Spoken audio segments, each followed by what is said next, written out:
Actually, it's quite a long story, actually. Um, I guess when I was starting back then, filmmaking was not as accessible to those that are not in Metro Manila because I grew up in the province outside of Manila. But I consume a lot of movies. Actually, there was a cable channel here in the Philippines back then that it's either they show a porn movie or an art film. So one day one very early morning I was able to see Waking Life by Richard Linklater. I think I was in college and I was already into drawing and painting. So this got me thinking that, oh, this is something that I want to do. So I did a lot of research on it. I think I became a YouTube graduate of animation, like, because I didn't take up filmmaking or animation in college. I actually finished computer science. So everything that I do now is self-taught. So I guess that's my start. So when I finished college, I saved up and I bought my first camera and my first tablet and my computer. So that's when I started going into filmmaking.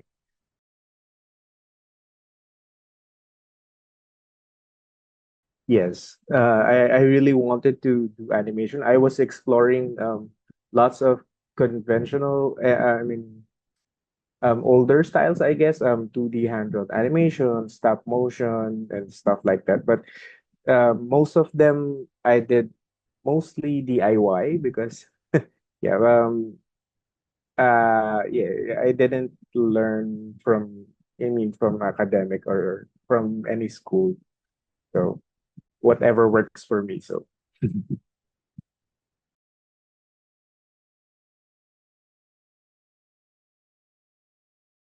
actually, when it comes to feature animated films, I think they're only around 15 or less or fewer than that. And I made three of those. And I think we have a pretty stable animation industry in the Philippines. It's just so that we do not have a lot of original content for animation. So and it's quite a risk, I guess, making an animated feature because it takes a long time and it's quite expensive compared to if you make a shorter feature film. So yeah, but I guess the animation industry is strong. We are being outsourced by lots of companies abroad, and they hire Filipino talents. But again, like what I said a while ago, the original content is lacking. So I think that's what we are missing in the industry.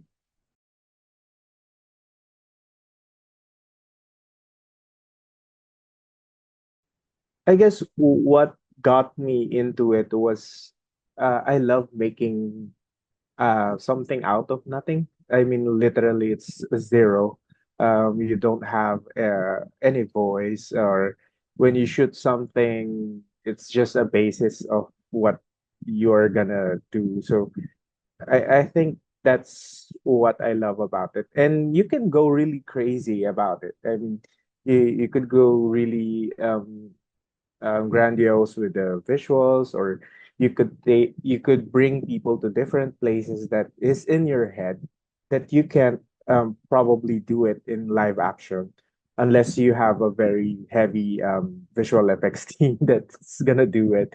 So I love making those stuff and creating my own world.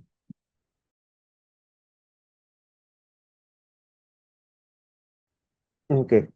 Actually, I guess my first animated short film was emo. It was well, I did that just for fun, and I made it with my friends at work. So we did this claymation thing. But yeah, we just studied it as we go along. We None of us are actually animators back then, but we studied how to use the green screen, how we're gonna edit in, how we're gonna shoot this. Because back then I only had like a DV cam, so I had to like record it per second, and then I take a couple of frames out of it. So, and then that's how I assembled it. And then I guess I made um, a couple more animated and some experimental short films. But I guess when I got really serious with it, with the princess and Malborita, actually that film was we made I made that short film with my cousins. And well, the why we made that is because we were trying to join this festival about what do you call this, about smoking, actually. So that's why we made that one.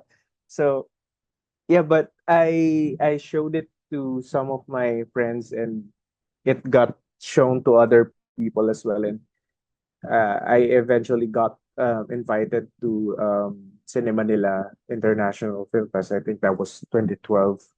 And I guess that's the start of it. And then sadly, because around 2012 also was the time that I lost my mom, and pretty much everything that I did after her death was all for her.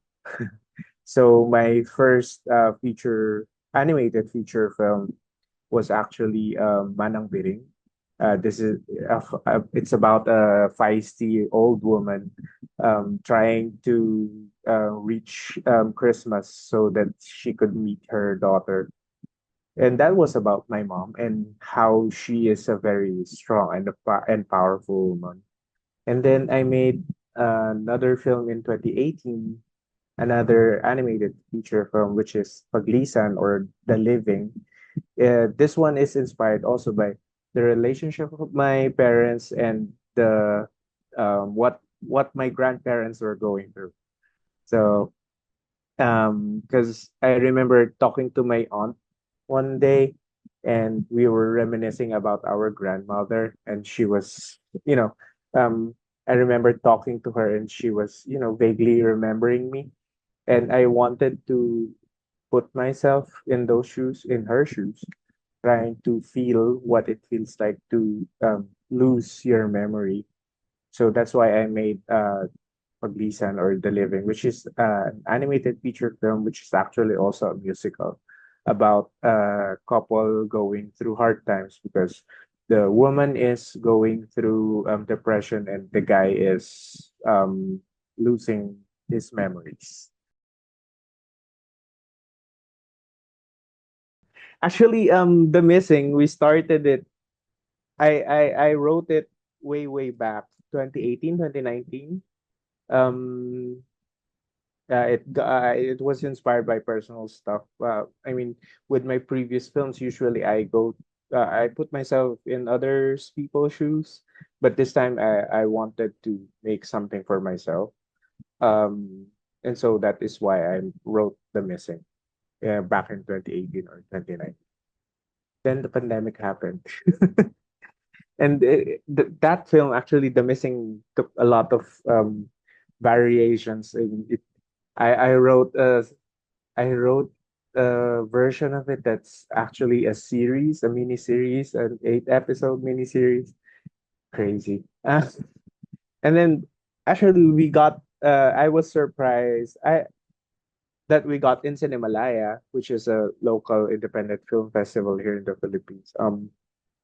Because I was already expecting that I would shelf the film because no one is accepting it and no one wants to fund it. And then I guess last ditch effort was to submit it to Cinemalaya, and they said yes. So okay, yay! So we get to make The Missing. I think I've said a lot.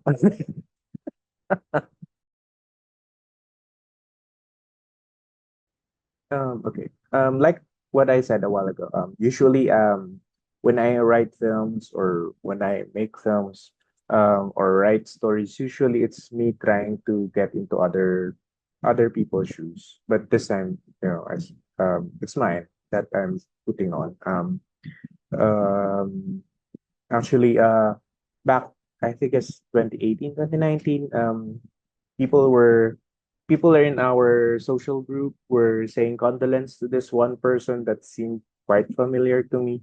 And then I did a research on that person and it brought me back to my childhood. And this guy who just died did um not as bad as what happened in the missing, but did sexual advances to me when I was young. And I was actually angry with him passing because um I wasn't able to confront him anymore. There are a lot of questions in my head, and that fueled me to write a very angry first draft of The Missing.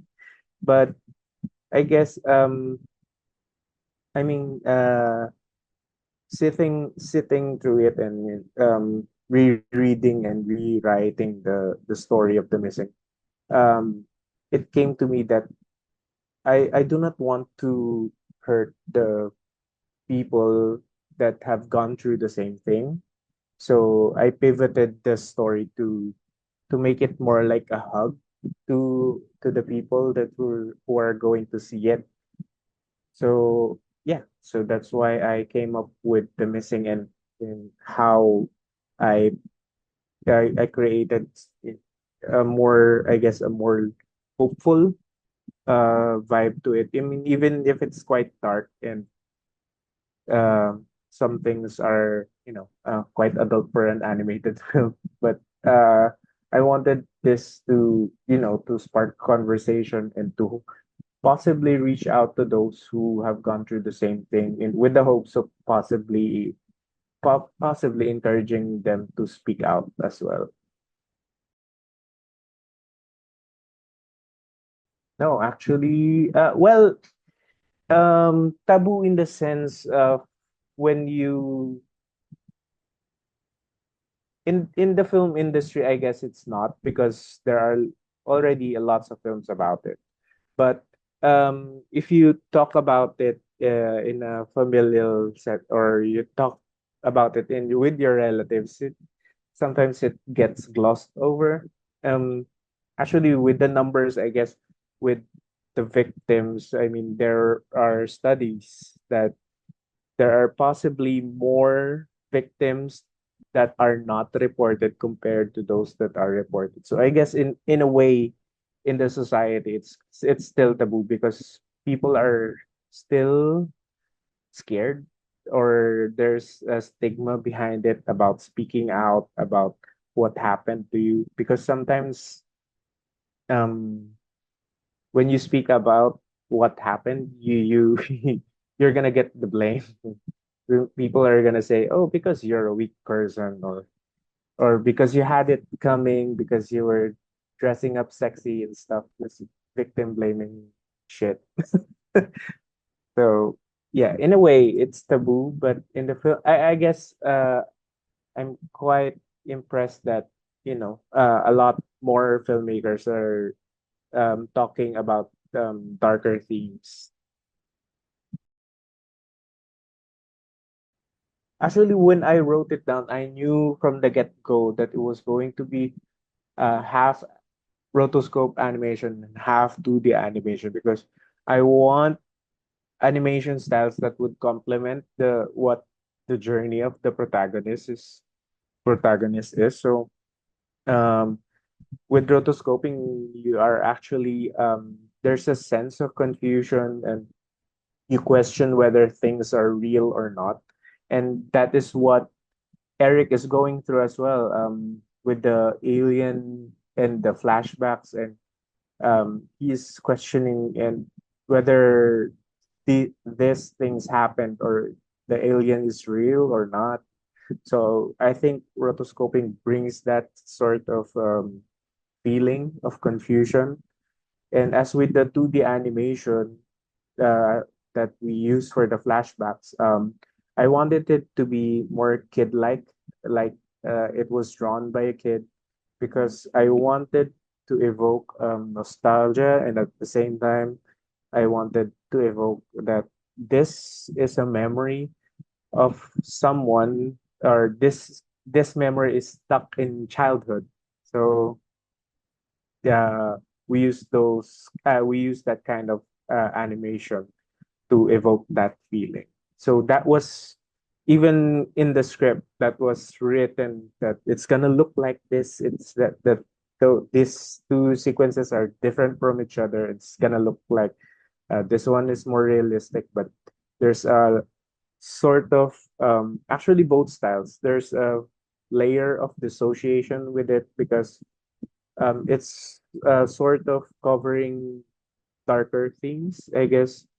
Um, Especially for the 2D hand-drawn animation, because it looks jolly, it looks childish, but actually, if you um, especially when they go to the uh, alien planet, things are, messed up. But yeah, I wanted that layer of dissociation, not to um, not to confuse the viewers, but to let the viewers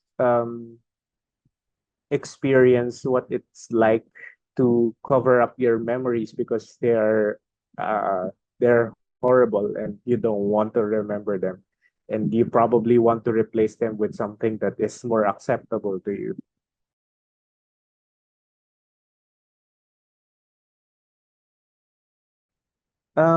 Yeah, after Cinemalaya, which is mostly in Metro Manila, we had a small theatrical run in Micro Cinema and also in the Metro.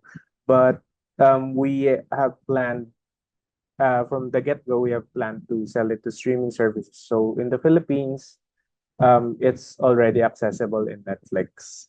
Actually, worldwide, it's already um, available on Netflix. So if yeah, you watch it in Black Movie Festival, and then you watch it in Netflix afterwards if you still want to see it again. But in the Philippines, yeah, it's more accessible because it's already on Netflix. We first did Southeast Asia, and then we extended it to worldwide. I think back in November, not sure, October or November.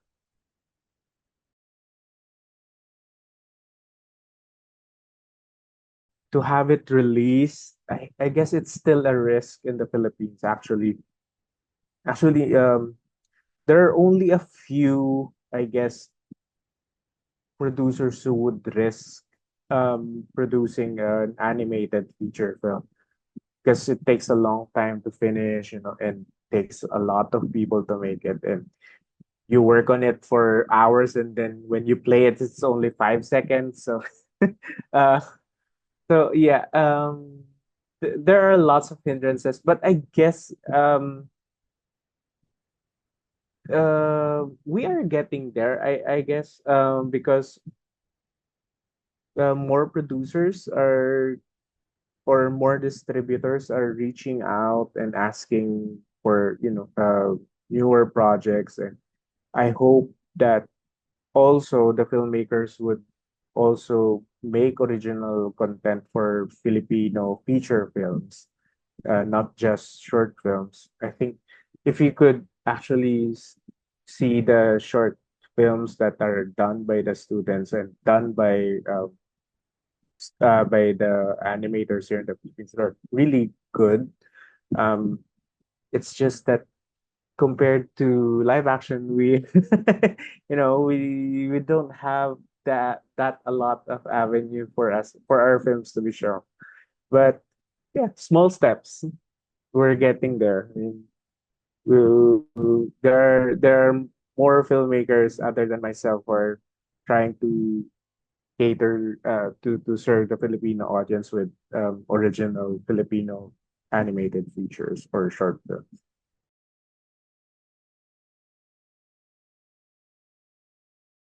Watch it on the festival, not on Netflix. That was a mistake. That was I know.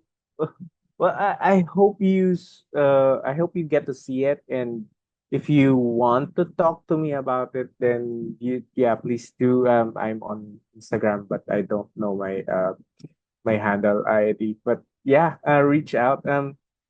That's what I love with going to festivals. But I'm sorry I couldn't go to Black Movie Festival this year. But um going through the festivals that we've been through, I get to talk to people, to the audience, and to share the experience and to share my side of the story. And some people, it's a bittersweet feeling, I guess, because we some people come to me and they talk about their experience, and I guess that's a step for them to admit that there's something wrong that happened to them. So um, I hope you guys like the film and you share the film to your friends.